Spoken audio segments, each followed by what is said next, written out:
தலைநகர் டெல்லியில் காற்று மாசு மிகவும் தீவிரமான நிலைக்கு சென்றிருப்பதால் உச்சகட்ட கட்டுப்பாட்டு நடவடிக்கைகள் எடுக்கப்பட்டுள்ளன. காற்று மாசால் ஏற்படும் பாதிப்புகள் என்னென்ன கட்டுப்பாட்டு நடவடிக்கைகள் எடுக்கப்பட்டிருக்கின்றன என்பதை தற்போது பார்க்கலாம். தலைநகர் டெல்லியை பொறுத்தவரை ஒவ்வொரு ஆண்டும் குளிர்காலத்தில், அதாவது அக்டோபர் முதல் ஜனவரி வரையிலான காலத்தில் காற்று மாசு அதிகரித்து காணப்படுகிறது. காற்றின் தரம் என்பது 6 நிலைகளில் கணக்கிடப்படுகிறது.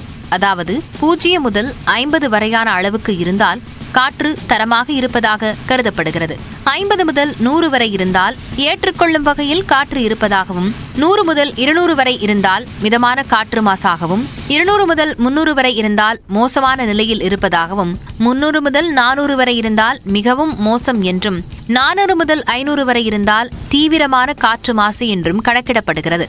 இந்த சூழலில் டெல்லியின் பல்வேறு பகுதிகளில் மிகவும் தீவிரமான நிலையில், அதாவது 1300 முதல் 1600 வரையான அளவில் காற்று மாசு பதிவாகிறது. காற்று மாசு காரணமாக மக்களுக்கு ஆஸ்துமா, மாரடைப்பு, மூச்சு விடுவதில் பிரச்சனை ஆகிய பாதிப்புகள் ஏற்படுவதற்கு வாய்ப்பிருப்பதாக கூறப்படுகிறது. காற்று மாசு ஏற்படுவதற்கு நிலத்துக்கு மேல் பகுதியில் குளுமையான காற்று தொகுப்பு உருவாவது, பஞ்சாப், ஹரியானா போன்ற அண்டை மாநிலங்களில் அறுவடைக்கு பிறகு வேளாண் பயிர்களை எரிப்பதால் வரும் புகை உள்ளிட்டவையே காரணமாக அமைகிறது. காற்று மாசு மோசமடைந்ததால் விமானம், ரயில் சேவைகள் பாதிக்கப்பட்டுள்ளன. இந்நிலையில் மிகவும் உச்சபட்சமான 4ஆம் நிலை மாசு கட்டுப்பாட்டு நடவடிக்கைகளை மத்திய மாநில அரசுகள் எடுத்துள்ளன. இதன்படி 10 மற்றும் 12ஆம் வகுப்புகளை தவிர மற்ற வகுப்புகளில் நேரடியாக பாடம் நடத்துவதற்கு தடை விதிக்கப்பட்டு ஆன்லைனில் பாடம் நடத்த அறிவுறுத்தப்பட்டுள்ளது. அத்தியாவசிய பொருட்களை எடுத்து வரும் மற்றும் சேவைகளுக்கான வாகனங்களை தவிர மற்ற சரக்கு வாகனங்கள் டெல்லிக்குள் நுழைய தடை விதிக்கப்பட்டுள்ளது. டெல்லிக்கு வெளியே பதிவு செய்யப்பட்ட மின்சார வாகனங்கள், CNG, BS4 டீசல் வாகனங்களை தவிர மற்ற இலகுரக வர்த்தக வாகனங்கள் டெல்லிக்குள் நுழைய தடை விதிக்கப்பட்டுள்ளது. டெல்லியில் பதிவு செய்யப்பட்ட BS4 மற்றும் அதற்கு குறைவான திறன் கொண்ட டீசலில் இயங்கும் நடுத்தர மற்றும் கனரக சரக்கு வாகனங்களுக்கும் தடை அமல்படுத்தப்பட்டுள்ளது. அரசு, நகராட்சி அலுவலகங்கள் மற்றும் தனியார் அலுவலகங்களில் 50% பணியாளர்களை வீட்டிலேயே பணியாற்ற உத்தரவிடப்பட்டுள்ளது. கல்லூரிகள் மற்றும் பிற கல்வி நிறுவனங்களை மூடுவது, அவசர நிலையற்ற வர்த்தக நடவடிக்கைகளை நிறுத்துவது, கார்களை இயக்குவதற்கு ஒற்றை மற்றும் இரட்டை எண் அடிப்படையில் அனுமதி அளிப்பது போன்ற நடவடிக்கைகளை மாநில அரசுகள் எடுக்கலாம். தங்களது பணியாளர்களை வீட்டிலிருந்தே பணியாற்ற அனுமதிப்பது குறித்து மத்திய அரசு முடிவு செய்யலாம் என்றும் தெரிவிக்கப்பட்டுள்ளது.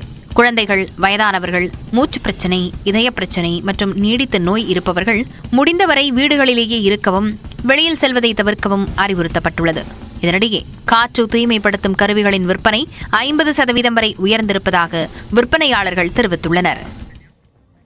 10 மற்றும் 12ஆம் வகுப்பு மாணவர்களுக்கும் ஆன்லைன் வகுப்புகளுக்கு நடத்துவது குறித்து டெல்லி, உத்தரப்பிரதேசம், ஹரியானா மாநிலங்கள் உடனே முடிவெடுக்க உச்சநீதிமன்றம் உத்தரவிட்டிருக்கிறது.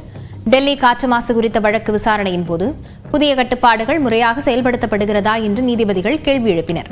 போக்குவரத்து, காவல்துறை உள்ளிட்ட துறைகள் அவற்றை கண்காணிக்கின்றனவா என்றும் கேட்டனர்.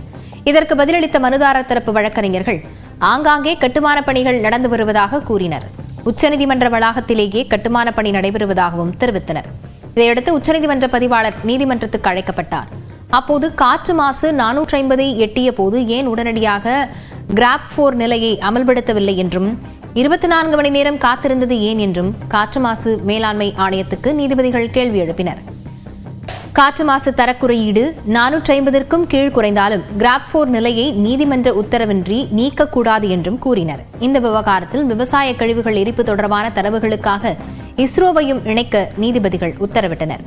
டெல்லி, ஹரியானா, உத்தரப்பிரதேச மாநிலங்கள், இஸ்ரோ, மத்திய காற்று தர கட்டுப்பாட்டு மேலாண்மை ஆணையம் ஆகியவை பிரமாண பத்திரம் தாக்கல் செய்ய உத்தரவிட்டு வழக்கு ஒத்திவைக்கப்பட்டிருக்கிறது.